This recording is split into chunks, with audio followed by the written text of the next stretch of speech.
Ini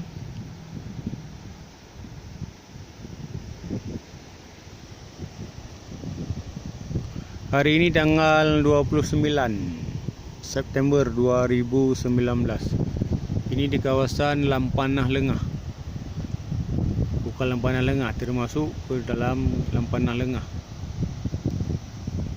Sisi tepi pantai, sisi Selat Malaka.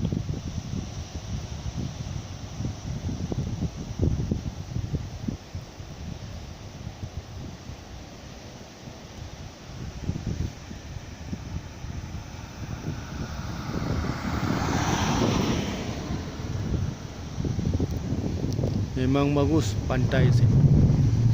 Cocok untuk objek wisata turis lokal.